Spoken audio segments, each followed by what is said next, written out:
Welcome to all my travelers out there. I am your host, Darren Beckett, and this is the Global Travel Podcast.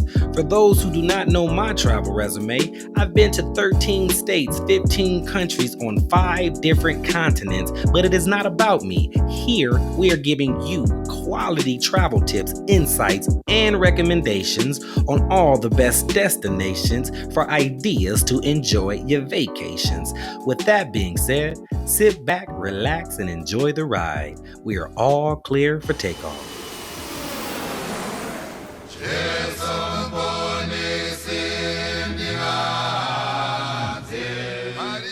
All right, ladies and gentlemen, before we reach our destination, make sure you guys hit the subscribe button, click the bell, and if you could do me a favor, if you can go to the comment section below, type in the words, I got my ticket. And at the end of the show, I'm going to come back. I'm going to respond and see how your experience went with us. Okay. So with that being said, on today's episode, we are taking a trip to Zimbabwe. So make sure you got your passports, your earphones, and something to snack on. We have a very special guest here with us today. But before I introduce him, let me just say this.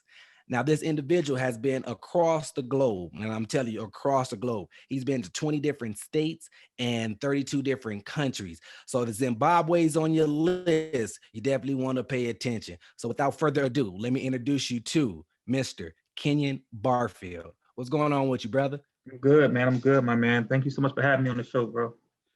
Of course, man. Thank you for stopping by, showing us some love. We definitely appreciate it. So we'll just jump right into it. Before we get to the traveling and whatnot, let our listeners know, where you're from, where you live, what you do for work, hobbies, all that good stuff. No, okay, no problem. I'm from Miami, Florida. Born and raised in Miami, Florida. I grew up in a small area called Carver-Ranches, down here, close to Miami. My occupation, a lot of people, I do a few things occupational wise. I have a nonprofit for kids, which is down here in South Florida, youth football and youth cheerleading. I operate that, as well as I'm an accountant. I have a background in accountancy and finance. I work for a university, so I get a lot of displaced time. I'm working remote right now, especially since the whole COVID thing. So I've been remote. I just had a young daughter, newborn baby, in the last few. Yeah. Congratulations. Appreciate it. Yeah, so that kind of stopped my traveling for the last few months, plus COVID as well. But yeah, I work remote. I've been working remote for a while, and that's how I was so able to travel so much prior to this whole COVID epidemic. Yeah, so background accountancy. I have a nonprofit. I have a few side business where I do kind of media content, logos. I do a little bit of web design, web creation, and stuff like that. So you ever check me out, you see my video, you ever see me travel, you always see a video tied to it. That's kind of entertaining. I like to keep my videos kind of with my background in my demographic. Mm-hmm. Definitely. So yeah, then with that being said, I'm gonna definitely put all your information, your website, your YouTube videos. I'm gonna put all that down here. So if y'all want to follow him after the show, definitely got access to him. Pick his brain. If he talk about something you want to talk more into depth with, I'll give you that access. So I'll put all that information down there for you guys. So no problem on that. And then, you know what, since you in Florida right now, let's start off with Florida. What is it? What do you recommend to do, see, eat? I mean, I know a lot of folks know about Miami Beach, of course. So what are some of the local things that you can recommend that not a lot of tourists know about? Local. So first of all, when you say Florida, right, you always have to separate Florida by city, man. Because True. We definitely get offended when you say Miami, Florida, because my people hate saying, or South Florida, Broward County, Dade County is 2 areas down here. And like you said, a lot of people relate Miami to South Beach, right? Which is so much more to do in South Florida other than South Beach. But we definitely feel like we're our own state now here, down in South Florida. Yeah. So you have Broward, you have Dade County, the two predominantly based counties down here, where you'll find most of if you're a person who like to be like in clubs, go out to eat. If you like to have a lot of shopping and be in that market, that's definitely where you want to go at, especially the beach wise and resorts, right? We have Margaritaville, we have the Diplomat down here, we have Fontainebleau down in Miami. Those are some of our premier resort hotels. We also have the Hard Rock, which has just got built up, just got remodeled, which is like a big guitar down here now in Hollywood, where I'm locally from right now. Which most people come out here and like to take pictures of in front of because it's like a big tour attraction right now. Right. And then outside of those two areas, we have Palm Beach, we have Naples, we have Key West. Up north, we have Orlando, which is the Disney World area, and then we have Tampa, which are all like 2.5 hours from Miami. But it's a lot to do down here. It's really a lot to do. It's a lot of I always tell myself, I lived in Kentucky before, right, for a small previous stint of my life. And I can say one thing about difference between staying in a different state and staying here is that down in South Florida is always something to do, right? You never go a minute without being able to go somewhere and do something or eat something exotic, right? We have all kind of cultures. We have Haitian, we have Cuban, we have Dominican, we have Puerto Rican, we have a little bit of Mexican out here as well. So it's always different cultures, always something different to eat. It's a variation. It's like the true melting pot down in South Florida. Right. Yeah. I've been to Florida, man. Florida is definitely a beautiful, beautiful place to go on vacation and visit. And I hear it has a lot, depending on the area in Florida, like Miami, it's a Yeah. huge Cuban population out Yep. there as well. Now, as far as some of the food, what are some of like the local foods, Cuban foods, or what do you recommend folks to eat while they're there? So Cuban food is definitely a cuisine out here that you can kind of get into, right? Because everybody knows about our big Cuban population, right? So us being 90 miles from Cuba. And actually, if you talk to most Cubans down here, they would say that, and I've been to Cuba before too as well.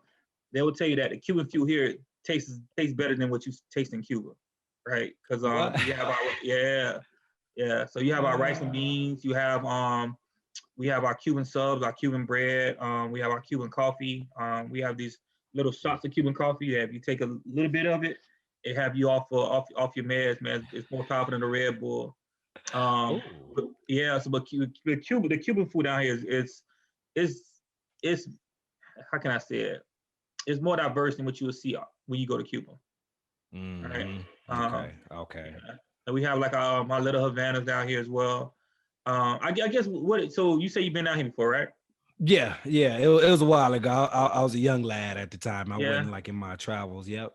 It was a South Beach area, or did you go to like the local Miami? It was with family, so it was like the tours, like Orlando. It was when I was young. Oh, Yeah. yeah. I was young. I wasn't really on my One own of those traveling. I was trips. with One the of those family, so we trips. did like the tours in Orlando and Blizzard World and stuff like that. Yeah, Yeah. Blizzard World is, I don't know if I'm saying it right, but it's like Blizzard World, but it's some type of water theme park that I can remember had like the second largest water slide in the world or something like that, and we Blizzard tried that. Beach. I think it's called Blizzard World or something like that. Uh-huh. Blizzard Beach. I know Blizzard is in the name. Okay. Blizzard is and it's a water park, so it could be Blizzard Beach. I could have it wrong, but Yeah, you said I was in Orlando. So Cuban, all right, Cuban population.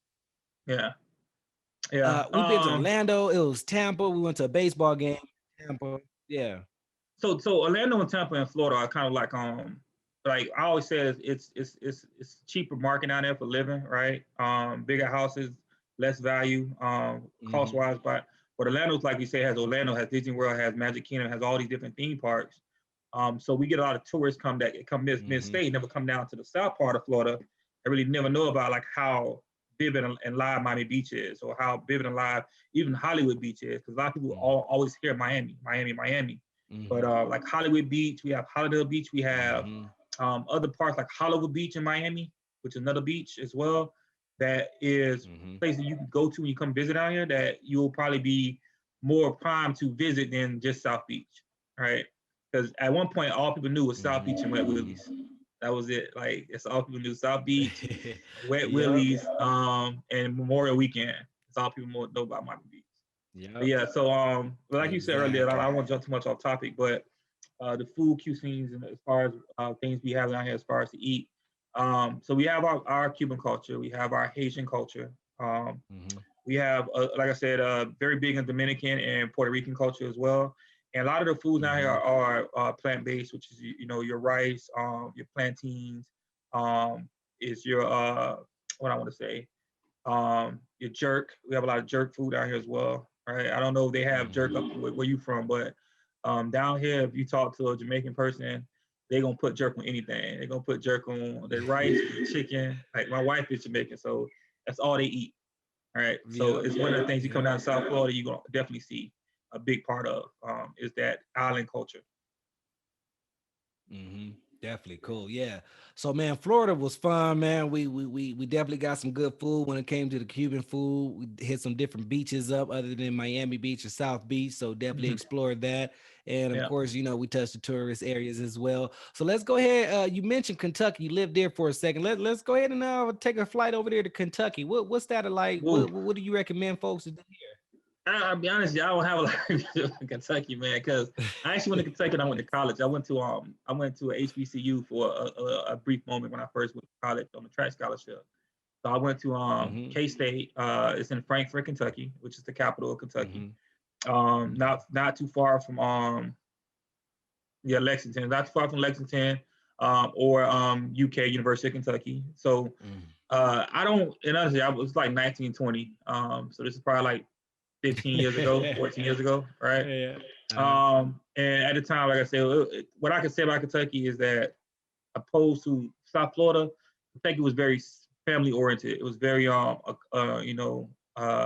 quiet, seasonal place to visit, very mountain mountainous, very wild animalist as well, right? There's a lot of wild animals running around Kentucky. Um, so yeah, that's a place I would definitely say as an adult, I probably want to go back. Like you went Orlando, right? So you said you came down when you were very young to Florida. I want to go back to Kentucky, probably visit as an adult, just to kind of see from a different aspect, not from like a school aspect, but from more of a nature aspect, and see how Kentucky is. Now that I'm more seasoned when Okay. it comes to traveling. Right, right. Now, do they have any type of food that they're known for? Or what's the food like in Kentucky? Um, who in Kentucky, man? You talking about who was on a college meal plan who eat sandwiches every day.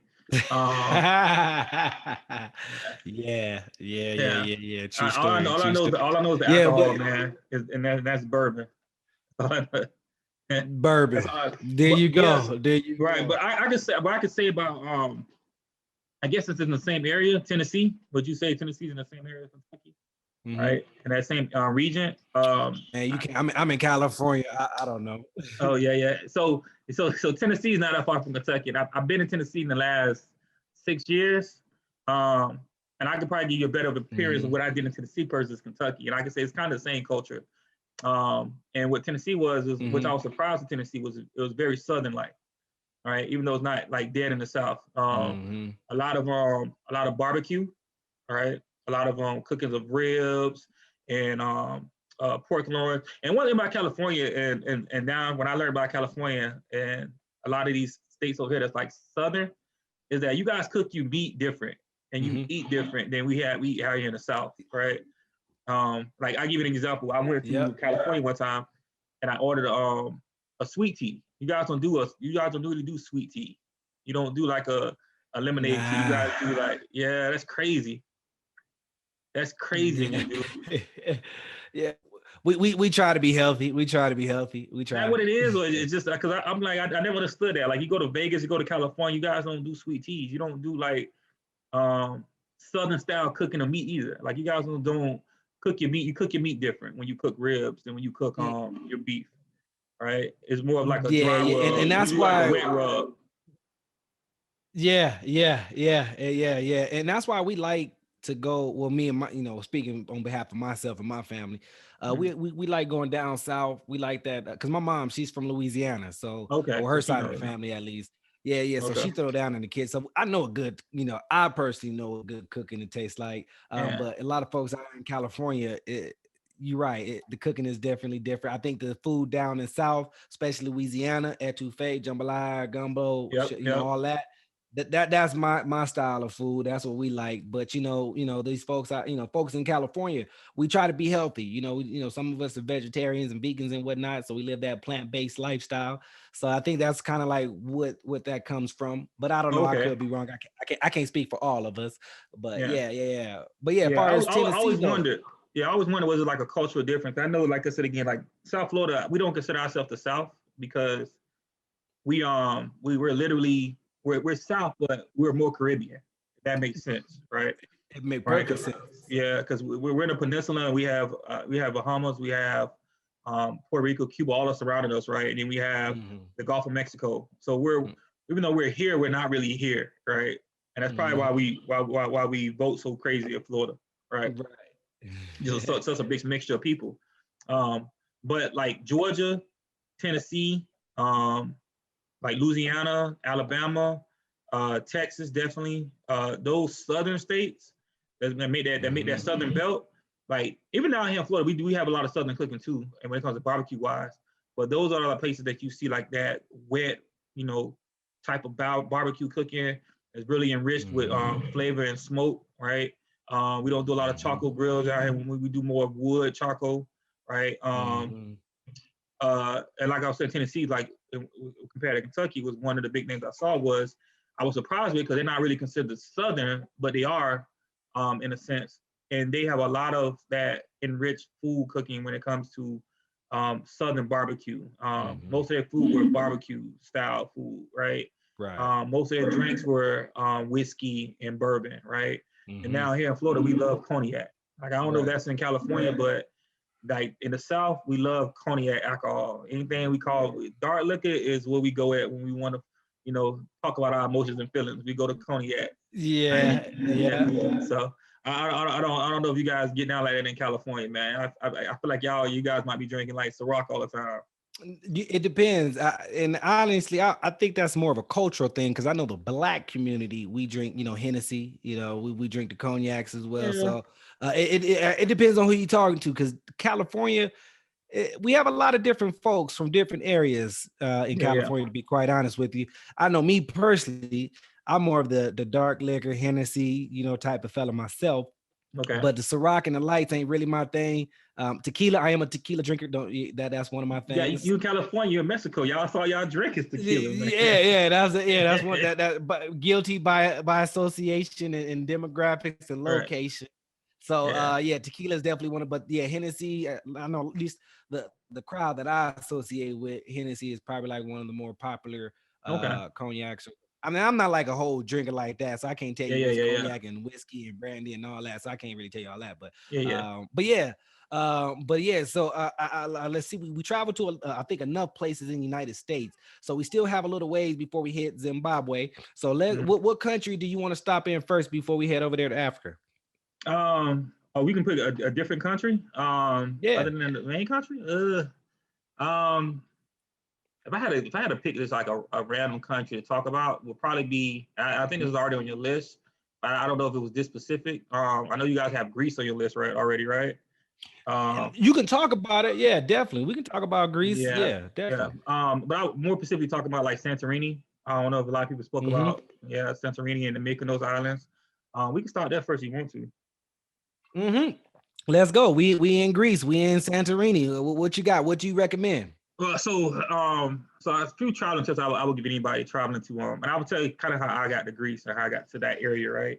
I know when you're traveling from South Florida, our tickets are fairly more cheaper when we want to travel to Europe because we're on this, New York, and we're on this eastern coast, right? If we're going to London, we're going to Paris, it's a little cheaper.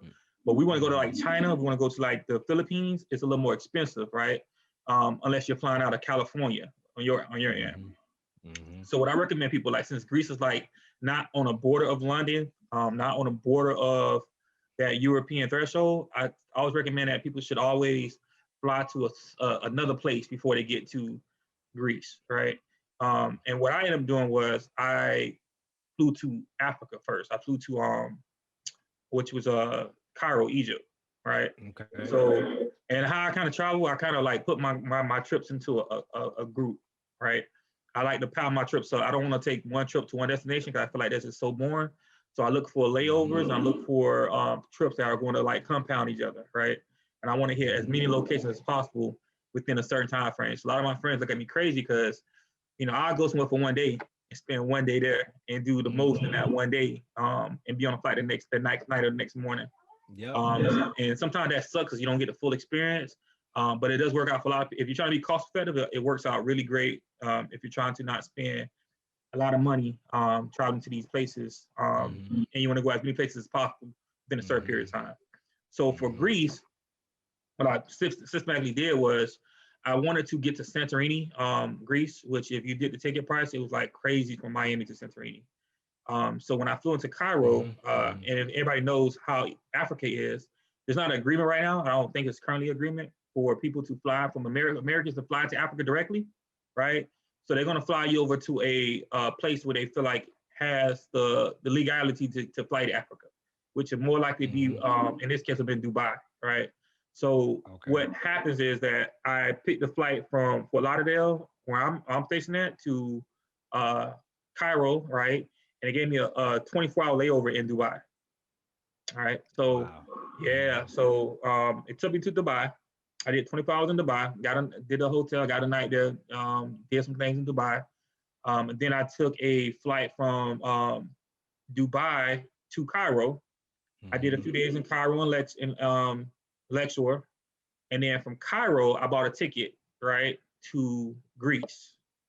Right, and the ticket price from Cairo to Greece was around 140 at the time, which was like, that was round trip. That was crazy. So if I were trying to fly from Fort Lauderdale to Greece, it'd be like $800 to $1,200, right? But since I was in Africa, I paid 140 round trip from Cairo to Greece because it's right there by each other, right? It's only, I think it's separated by one ocean. So it was very cheap. Then I flew into the main capital, Athens, when I got to Greece. And I stayed in Athens for like 7 hours, I believe. And then if you fly into the Athens airport, there's a tri-rail. I call it tri-rail. I know it's not a tri-rail. That's the Miami me, man. I keep saying tri-rail. What is the trains called? What is the things called when you get on? And above ground, it's like a train. Oh yeah, they got a train system. I know what you're talking about. The name ain't coming. We call it tri-rail, but it's not really one of those. I've got the actual name. Eurail? Is it a Eurail? I don't know. Something rail. We can call it a rail. It's a rail. But I know what you're talking about. It's a train system. It's out there. I forgot the name of it, but yeah, I know what you're talking about. Yeah, so Athens is known for Athens has one of the most well organized train systems that goes to the airport, right? I mean, it actually goes through the airport. So what I end up doing, it actually has like a luggage carrier that holds your luggage for you as well. So I had my luggage held. I went to Athens. I did a few hours in Athens at the historic sites. Ate lunch in Athens. Then I took a flight from Athens to Santorini, which is like, I believe that the cost of the ticket was like $90 or $50, one of those. Yeah, man. Yeah, I think one way from Athens to Santorini is like $50. Round trip is like $120, right? And like I said again, if you were going to fly from the U.S. to Santorini directly, you'd probably pay like $1,800. So you'd have probably paid some crazy amount of money in order to fly directly to one place or another. So I always recommend anybody who's flying to kind of look at the area that you're flying to, and geologically pick locations in an area that's going to get you where you want to be at, and for a cheaper price, for a more fair price, right? Because what I paid to get to, like that one trip alone, I visited, I picked one location, but in that one location, I ended up visiting like 7 different places, right? I went from Fort Lauderdale to Dubai to Cairo to Athens to Santorini, then Santorini to like Mykonos, and the islands surrounding Mykonos, right? And I think I paid for all of that within, I think I paid like $1,100 like total. So it's some of the most amazing places you're ever gonna visit, right? You're not gonna always visit Cairo in your life, right? Go to see the pyramids and see the pharaohs and all that other stuff, and then you're not gonna see Santorini, right? Which I feel like is one of the places, to me, it was one of the most beautiful places I've ever visited. Right? Have you ever been to Santorini? I've seen the pictures and it's on my bucket list. So believe me, I'm going one day. Yeah, and it's crazy because for Santorini, you always show the pictures, right, online, like, the White Houses and stuff. But man, the island's only like 15 minutes. It's only like a 15-minute wide island, right? You can go from front to back in 15 minutes on a four-wheeler. And it's a place where, like I said again, it's expensive because of it being a tourist attraction. But there's places outside of those tourists, like I think it's Uwa and Ira, it's the main 2 cities. There's places outside of those cities that are just as impressive but cheaper. Right. In cost. And the hospitality, man, is crazy. Like as a African American, when you travel, you always ask the question of, when I go to an area, how I'm going to be treated, right? Because you just don't know, especially going to Europe, man. Like, you just don't know. Some parts of Europe, like in France and Paris, you just know, man, like you're going to walk in certain areas and they don't deal with Black folks like that, right? Even Africa, some places, it's the same way. And I can say where I got to Santorini, from the minute I got off the airplane to the minute I left, man, it was treated like royalty the entire time. Nice. Like no issues, man. Like I said, good price when it comes to like taxis and renting an ATV was very reasonable. I think it was like $30 a day for ATV. Yeah, man, it was very, very cheap. The food was amazing. The food was pricey though. If you go into the main cities and eat, very pricey. But like I said again, man, the sightseeing and the things you can do on that island, if you go for like a week, it's beyond belief. Any trip that you can plan. I definitely want to go there again, with my wife, and we want to, take a vacation and spend like a few days there. I only spent, I think a day and a half there, man, because I was on the road, I was moving around. But it's definitely a place I recommend it. Everybody, at least one time in their life, go to. And spend about 3 to 4 days too. 3 to 4 days there. Yeah, definitely. I've heard good things about Santorini and Greece in general. There's different places, and it's for different travelers, whether you're traveling as a couple, whether you're traveling as a young traveler. They got parties and nightlife in Mykonos is what I hear. And then the food, I hear the food is pretty good, especially have options for those vegetarians out there. So I'm not a vegetarian, so I'm pretty much good wherever I go. But for those who are vegetarians and don't eat meat, they have a good selection, and it's actually quite good for you guys as well. So, and not only that, I looked up the it's Eurail, so it's the European railway. There you go. I knew it was rail something, man. Yeah, it's Eurail. So if you guys are interested in traveling throughout Europe, Eurail is one of the places, or one of the travel ways that you can, which is a train. And I believe, if I'm not mistaken, they may have bullet trains and high-speed trains and stuff like that too. So that's something to look into. So okay, cool. We had a layover in Egypt. We touched Cairo, went to the pyramids. That was dope. And then now, we hit Santorini and Greece and Athens and all that. So we still have a little ways before we get to Zimbabwe. What other country would you like to take us to that you recommend us going? Oh man, let me see. Let me get out of that area. I'll always recommend. I mean, I think one of my first trips I ever went to when I first started traveling was Phuket. Was Thailand, right? I could say that is a very lengthy trip, but I would recommend anybody who wants to go to Phuket. I haven't been in a while. I'm not sure how the laws have changed. I know when I went, it was they were kind of like a high authority on like animal abuse, right? I'm not sure if it's still the same way. I don't know if they still have the tiger, the tiger cages and the elephant petting, but just all in all, I think Phuket was a very unique place to go to. Anywhere in Thailand is, right? It's just it's very cultural, especially if you go into like what's the capital of Thailand? The main city. Bangkok, right? So how to describe Bangkok is that it describes like Miami on cocaine, that's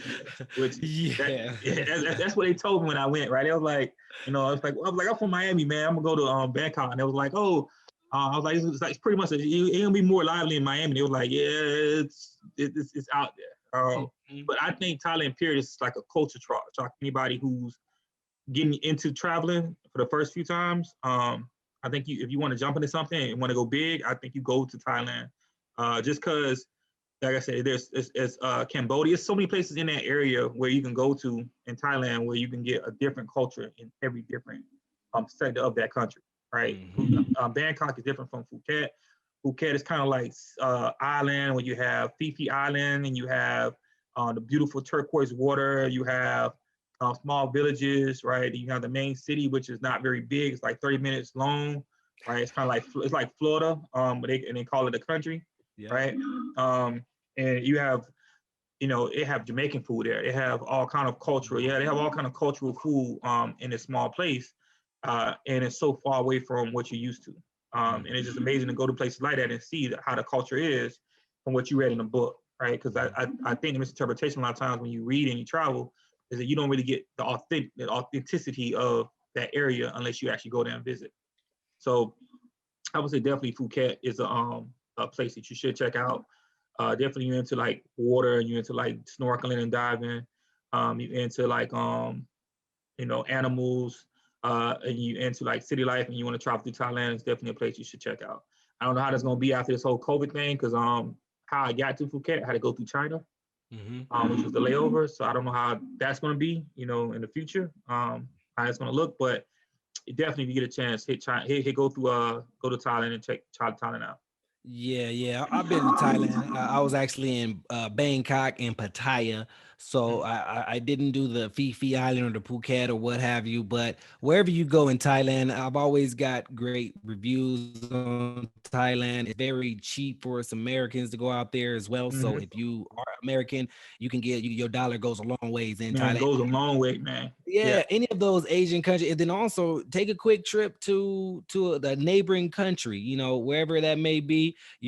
How often can you say you're going to be on the continent of Asia? So you definitely want to maximize your trip. Mm-hmm. And if you have a long layover, that's one of the things I like to recommend too. Don't be afraid of a long layover. Matter of fact, Man, take I love advantage. long layovers. Yeah, take advantage of Yeah. it. You can squeeze another trip out of that depending on how long that layover is. So Yeah. definitely take advantage. That's a travel tip that a lot of travelers know about, but Yeah. for those folks who are unaware, definitely take advantage of those long layovers. And then Yeah. now let's hit one more country real quick before we hit Zimbabwe. What other country would you like to take us to that you recommend? Let's go stay in the Caribbean. Maybe so the most recent trip I took was probably Peru. Um Mm. I didn't say most recent. It was when I took the last biggest trip I took was Peru. Yeah. Peru was a definitely South America, right? It was funny. I did Brazil 3 or 4 months before I did Peru. Mm-hmm. So South America in general, I just feel like it's an exceptional place that for a long period of time, especially from South Florida, we go to Caribbean islands so much. We go to Jamaica, we go to DR, we go to Mexico, right? Mexico's a new Miami now. Everybody goes to these little small areas, Yeah. man, and we hit them up all the time. And a lot of people have not been to South America, which sounds Right. crazy because it's right there in the Caribbean Mm-hmm. belt, but it's a different culture, man, from South America to Central America, man. So well, I would definitely say Peru is definitely an experience of a lifetime if you want to go traveling somewhere. Just the different places in Peru you can go to, and how you get to those places is unique within itself. Mm-hmm. We flew into from Fort Lauderdale to Lima, Mm-hmm. and which is the capital, and then from Lima we went to Cusco. Mm-hmm. Um, some people travel, some people drive and take these big journeys, and it's like a religious thing to them. Some people fly like we did because Yeah. you know it's a lot. And then like just some experiences I had with Peru that were different from others was like I give an example with altitude sickness. Yeah, something that I never experienced in any other place I went to. Never been somewhere where altitude was so high above sea level Right. that my head was hurting and I couldn't function. I couldn't think right because not because I was doing anything crazy, just because I was in an area where it was just that high in altitude. Mm-hmm. And then some of the, we went to Machu Picchu, which is one of the 7 wonders of the world. Mm-hmm. They have Rainbow Mountain there as well, which is also not 7 wonders of the world, but it's also an amazing place. We went to what was the lake called? La Monte. Humonte. I'm sorry, I already said it wrong. Humonte. Went to Monte Lake, which was a lake that is made up of a mountain glacier, right? Mhm. Has melted and now has created this beautiful bluish, aqua lake in middle of this mountain, right? And you have to hike to it. Nice. The hike is about 45 minutes long, right? But if you are not used to that altitude, I think it's like over, it's like 15,000 feet Mm. above sea level. So if you're not used to altitude, man, you like your lungs get compressed, you get dizzy. It's hard to breathe. You have to hire a donkey, which I did. I'm not gonna sit and lie to you. I definitely was on a donkey. Any hike I do, I take the easy way out of it. But it was definitely an experience, man, in Peru. I actually in Lima as well. I got a chance to swim with seals, wild seals. Yeah, man. So it's a place, any Central America or South American place, and this is one reason why I always travel. It's things in the state that they say we cannot do, and we're never gonna be able to do, right? Like we're not gonna be able to pet wild animals unless you like Tiger King or something like that, right? Right. You're never gonna be able to do that stuff in the states. You're never gonna be able to go to the zoo and interact with animals. You're never gonna be able to go to a reserve and do certain things without certain restrictions and permits and permission. Right. When you go to these other countries, man, you're given so much access to their natural environment. Mhm. Like I said, I've been to a lot of places. I never was told that I can go on a boat, right, for $50, $80, and go to an island where there's wild seals at, right, and jump off a boat and swim with wild seals. Like that's a lifetime experience. Yeah, man. When you travel, man, you come up with stories like this, and the only way you get stories like this is if you travel, of course. So Right. if you're in Peru, you definitely it's high altitude. So I believe they have some type of high altitude pills or something that you can probably take. Look into that. And then if you want to do some, just getting around in Peru, it's a journey within itself. So I hear you can also, of course, we know about the Machu Picchu, and then the Rainbow Mountain is what I just recently just heard of just now. So Rainbow Mountain, is that correct? Am I saying that correctly? Yeah, it's Rainbow Mountain. Rainbow Mountain. Yeah, it's they have an area, a Sacred Valley area, where they have Sacred Valley area where we actually stayed for a little while, right? Which is like between Machu Picchu and like Rainbow Mountain, that area, and all of it's high altitude. But like I said, it's very reasonable price, like you mentioned earlier, like in High Thailand is. It's very affordable once you get there, right? The price is very cheap. And the way to travel a lot of times is by Jeep or by train, right? And the way their trains are is like the traditional old Peruvian trains, where you ride through these mountains, man. It's a very beautiful place to travel to and to kind of experience and be exposed to. Yeah, definitely put Peru on your list if it isn't already. And then now it looks like we are finally in Zimbabwe. We just touched down, so we ready to get off this plane, stretch our legs, hit the ground running. So while we here in Zimbabwe, Kenyon, what do you recommend first and foremost while we here? So Zimbabwe. So I recommend about Zimbabwe. So I think Zimbabwe is going through like a whole political thing right now. I don't know if it's in, because Zimbabwe is a very big country, first and foremost, right? And I got to Zimbabwe by going through Kenya. I know Nairobi, Kenya, right? And then I flew to South Africa, which is Cape Town. Then I went from Cape Town to Zimbabwe, right? Some people can go fly straight directly from like Nairobi or wherever, or Zambia, wherever you're coming from. But what I would recommend from Zimbabwe is that the most tourist place that you can visit is Victoria Falls. All right, if you're gonna pick a place to go to, it's on the border of Namibia, Zimbabwe, and Zambia. All right, it's I mean by border, I mean it's like walking distance. Wow. That you can walk from those three different countries, right? So if you want multiple stamps, like you're a stamp collector, like I'm a stamp collector, you want to get some easy stamps. Go to Victoria Falls, Zimbabwe, right? You can fly into there. Airport is very small. One of those airports where you land as a landing port, they come get you. You walk across the whole, airport.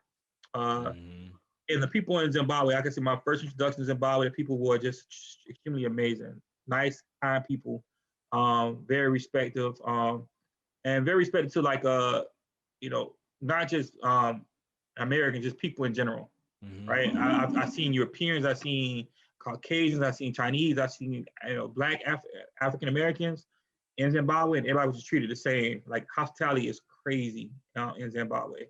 So I say if you ever want to travel to Zimbabwe, definitely fly to Victoria Falls.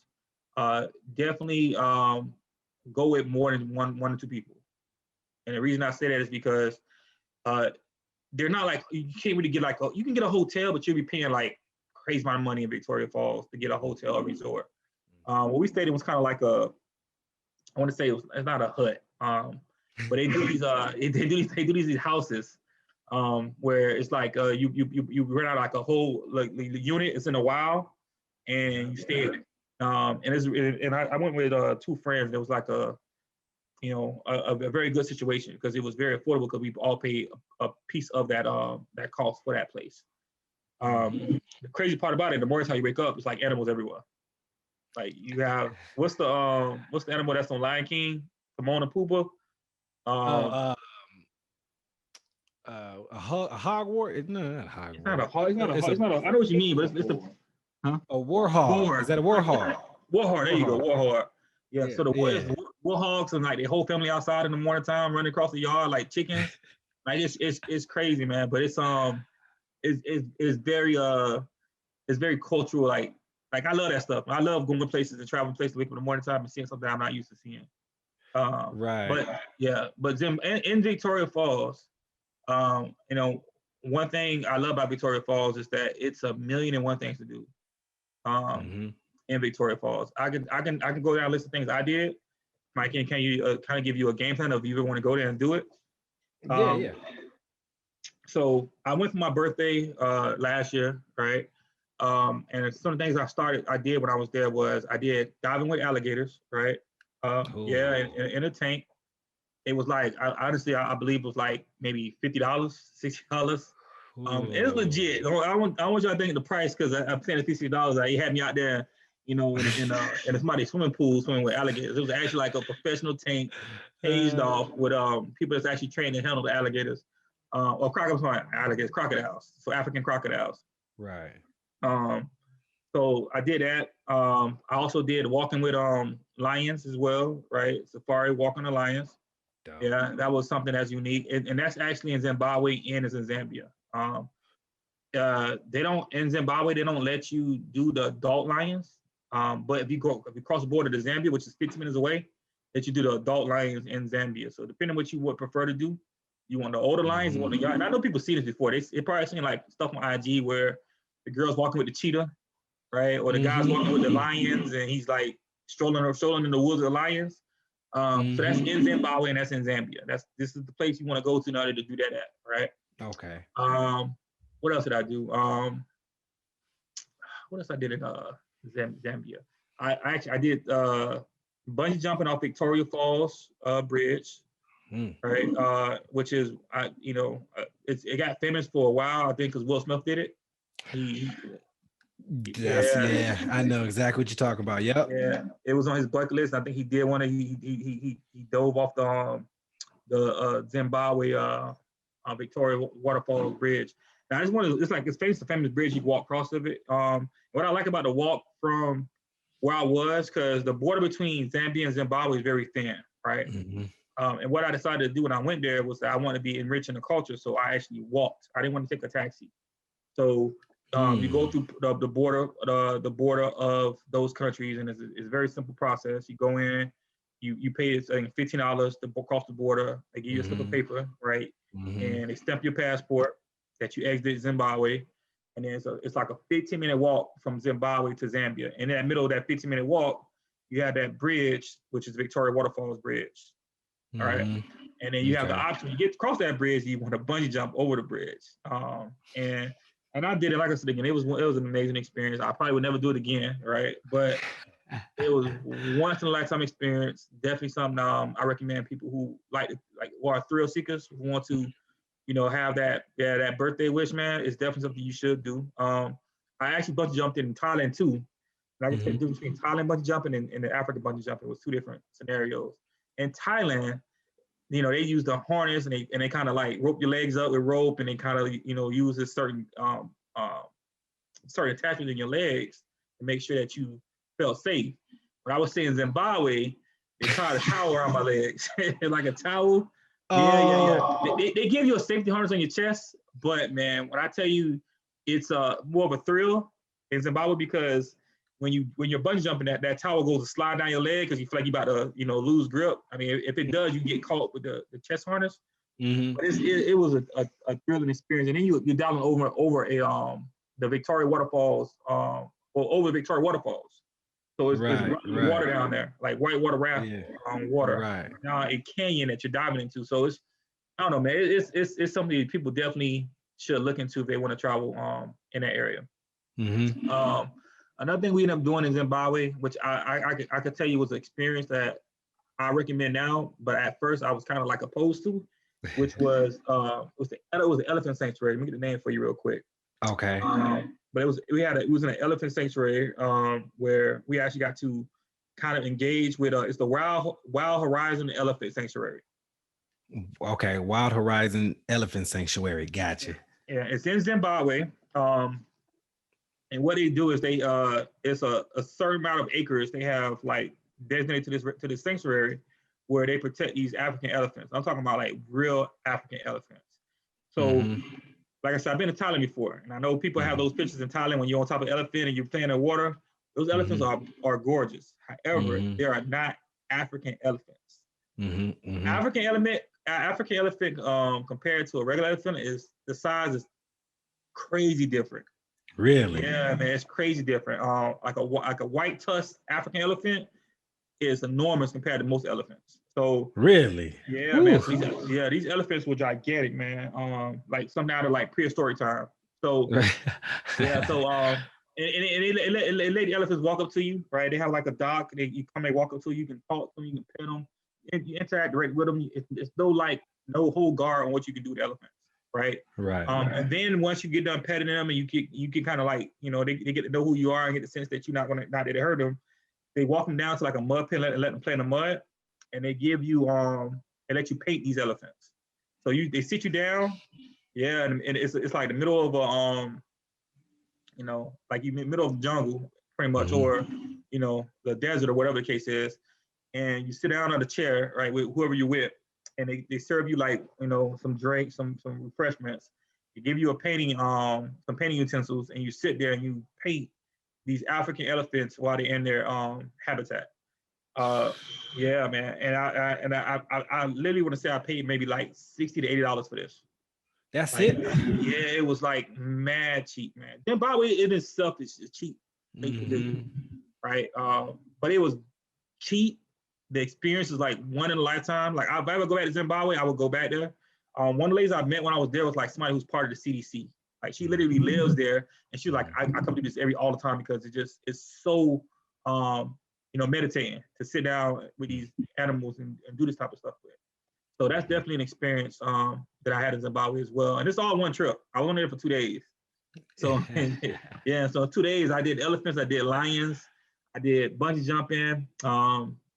I did what else I did? I did the alligator diving. I'm trying to see what else I have on my list that we did. Oh, and then you do Devil's Pool. So Devil's Pool. And I don't know if are you familiar with Devil's Pool? Nah, I'm not. I can't say that I am, but go ahead and enlighten us. What is that about? Yeah.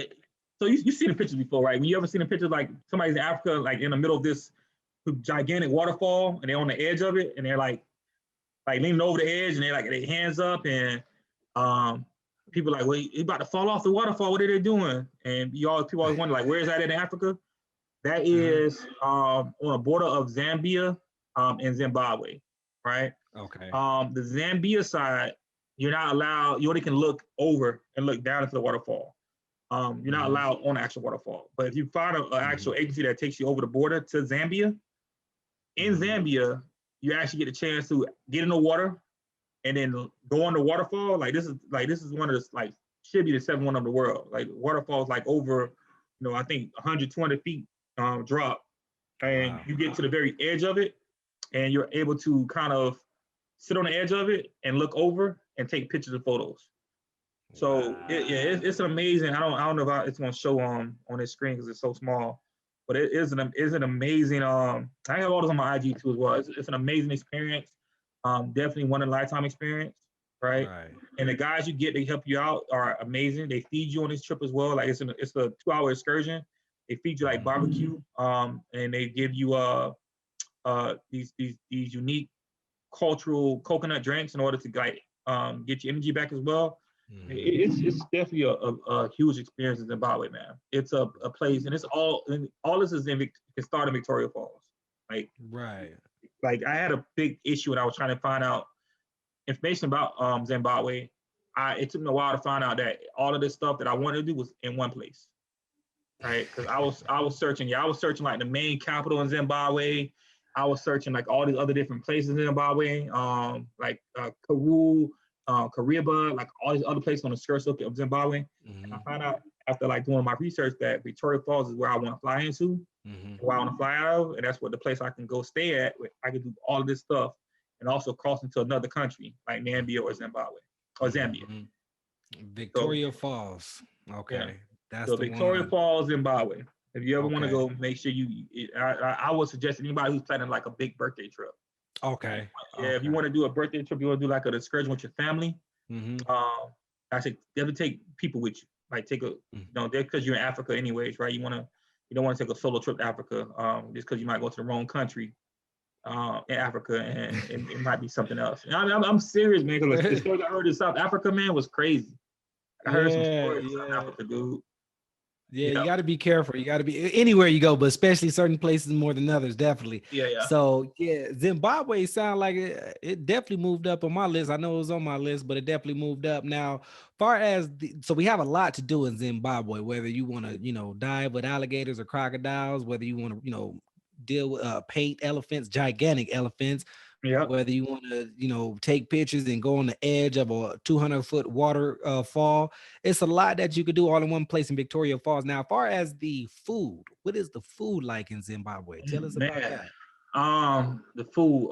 So it was a restaurant we went to. I can't think of the name of the restaurant, but it's this cultural restaurant that everybody goes to in Zimbabwe. Where they do live dancing while they feed you, right?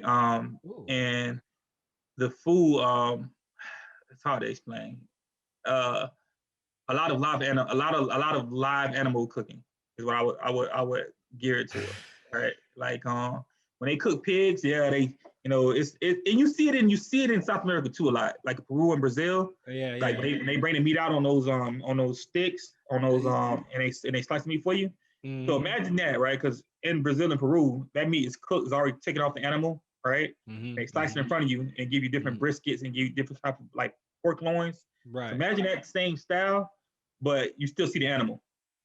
So in Zimbabwe, they're gonna give you the pig or whatever they're cutting up, and they're gonna stretch it out, and they're gonna give you that whole animal, and they're gonna put it in front of you, and they're gonna stick it in front of you, and they're gonna slice it off that animal.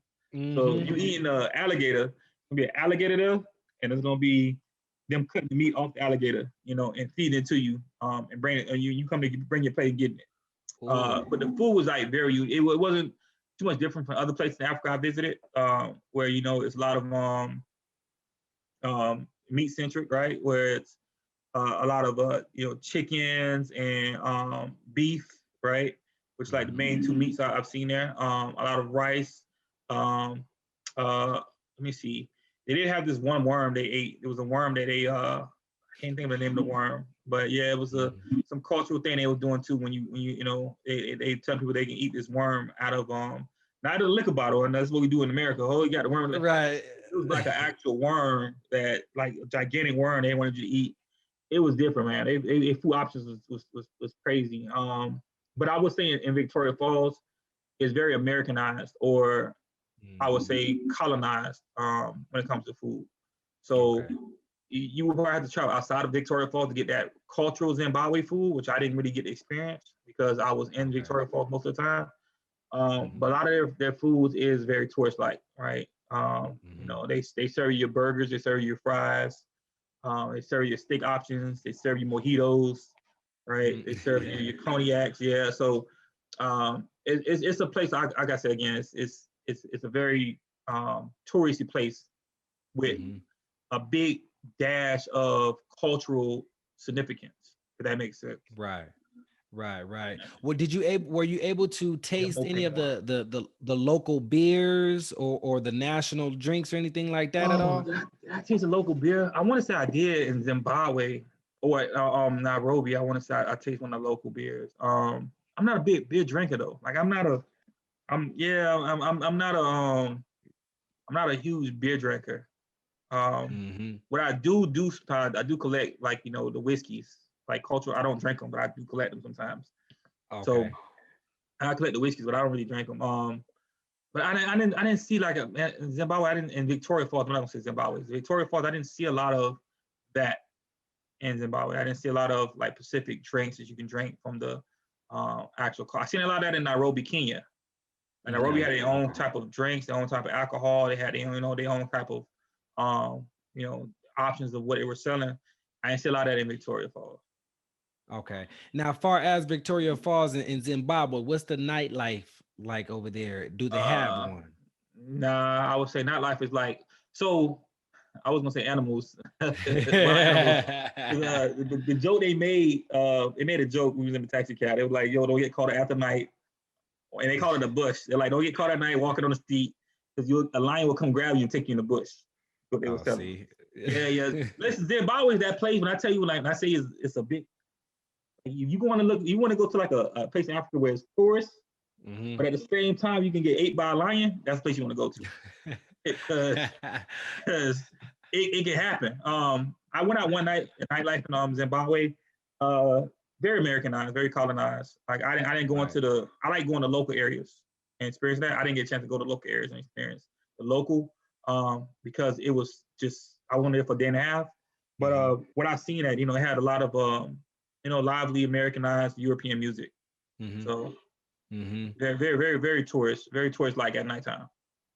Right. Now, what about the accommodation? What hotel? Do you recall the hotel that you stayed in? What was the hotel or accommodation like? But they don't call them hotels. It wasn't a hotel.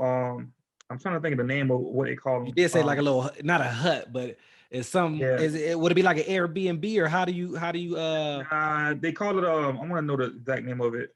I want to say it's not a sanctuary. I'll tell you the name later. I can't think of the exact name, but they don't really call them hotels. What they are, they're like lodges. That's what they are, lodges. So okay. Yeah.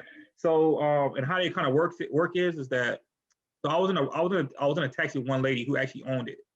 So it was she had a crazy life story too, right? She grew up with nothing and ended up getting money from like one of her previous bosses and opened up this lodge, and she does this lodge now. I didn't stay in her lodge, but she had a similar lodge that we had. We stayed in more of a modern lodge that was ran by a big company.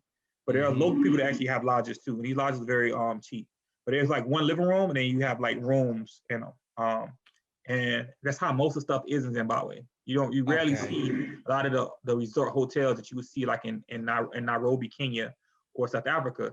Zimbabwe is more lodges because it's more inclined with the wild. And the more money you're willing to pay for lodge, the more nicer lodge will look. Right. They have lodges that's overlooking like the whole wilderness area. Right. Those are more pricey. Then you have lodges that are sitting in the middle of nowhere, but are gated and by gated by security. Right. So it really depends. But yeah, it's not a lot of hotels. If you're looking for that hotel experience, you're not going to see that in Zimbabwe. Okay, gotcha. Now, far as I know, there was something else. Local transportation. Now, what's it? Is it Ubers and Lyfts, or how do you get around? Is it taxis? Is it a walking city, or how do you get around? It's mostly taxis. In Zimbabwe, mostly taxis. I don't think we use Uber at all. I don't think they haven't even had Uber or Lyft at the time. And honestly, our transportation is a little unique because I think one night we ran into like a guy who works like a taxi company. Ended up getting real cool with him. He ended up actually taking us to like restaurants and stuff like almost free, pretty much, right? So we had like our own personal taxi driver who transported us around. But even from the airport, it was taxi. It was like the taxi van. When I was going different excursions, it was the taxi. Okay. And you gotta be very modern on time too, because the location between one area to the next, even though Zimbabwe is very small, it does take some distance because there's nothing out there between point A and point B. Nothing out there. So you don't want to just I would say if you do have Uber now, I probably wouldn't use it still.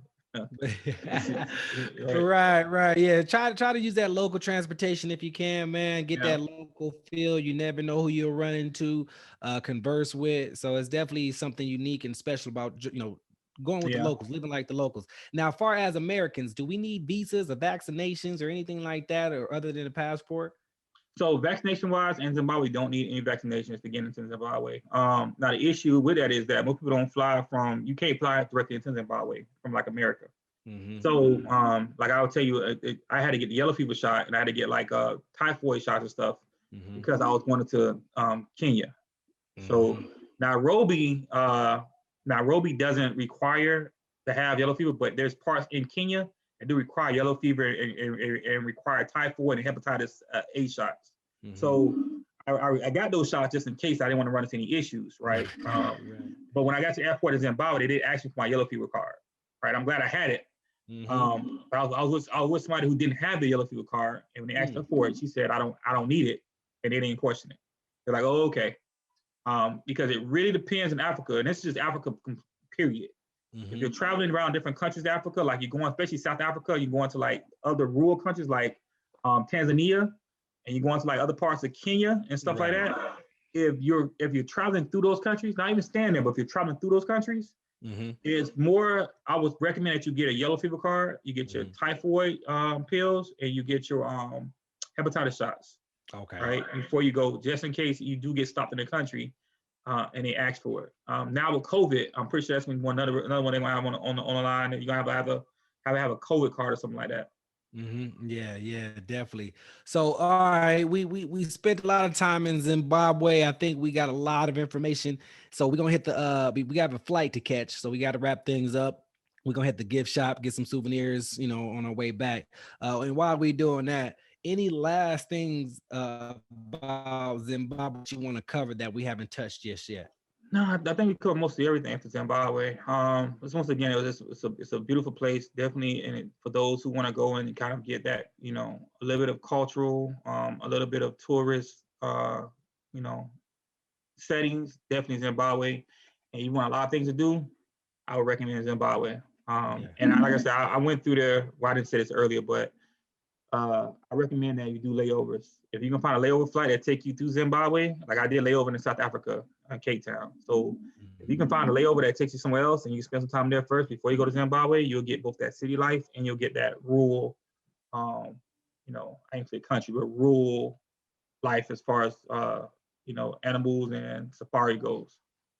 Okay, cool. So as you guys know, Zimbabwe, put it on your list if it's not already on there. Please, And then definitely. if it is on your list, move it on up. Move it on Yeah. up. So hopefully you guys got a lot of good travel knowledge and travel information out there about Zimbabwe and a couple other places and cities and states and other countries. So you guys already know it's time to head back home. We got a flight to catch. Now, as we are heading back home, Kenyon, we have one last segment for you. It is called the lightning round. I'm going to ask you a list of questions and you have to answer them as quickly as possible. So quick. Oh, Need it's a sense of speed, man. urgency. Speed, yes, sir. So and then also to add on top of that, you can only use one word answers. So no sentences, no backstories, and nothing like that. Just short and sweet. We can keep it going. I feel like So I'm gonna suck at this game, man. Go ahead. it's Can you do a test question it's first? all yeah, it's gonna be fun. So all right, test question number one. Let's go ahead and get it started. So question number one: what is your favorite airline? Favorite airline? Delta. What's your favorite hotel? This is hard.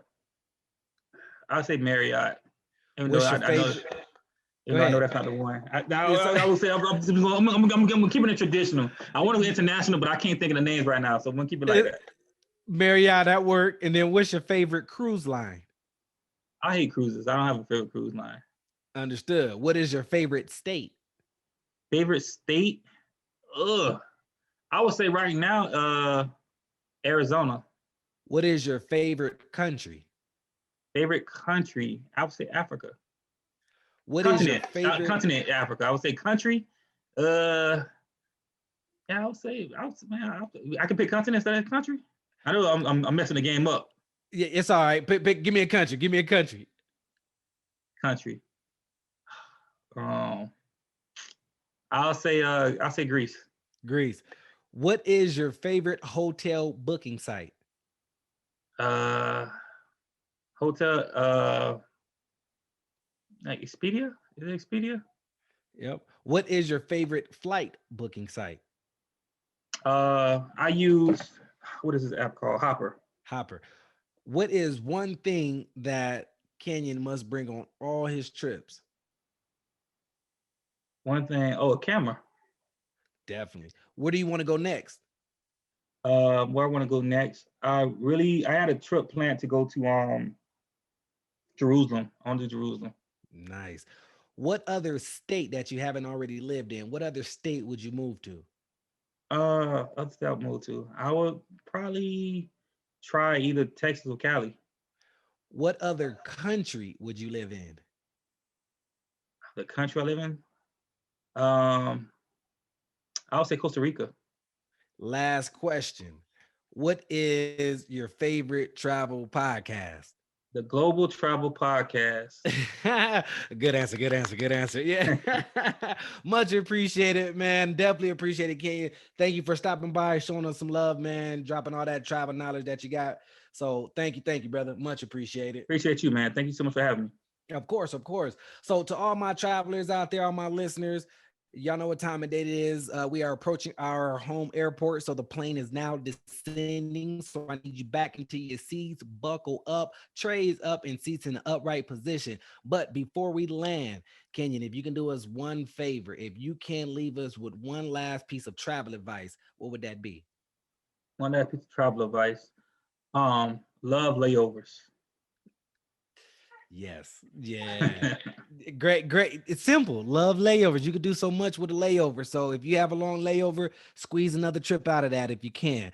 So great tip for you travelers out there. Now we are safely landed. Thank you for flying with us at the Global Travel Podcast. You may now unbuckle your seatbelts, grab your belongings, and exit the cabin. With that being said, see you guys on our next trip. If you would like to be a guest on our show and tell us about your travel experiences, then leave us a comment in the comment section below so we can reach out to you. Also, if you have any countries, states, or cities that you'd like us to review, please let us know so we can plan a trip there.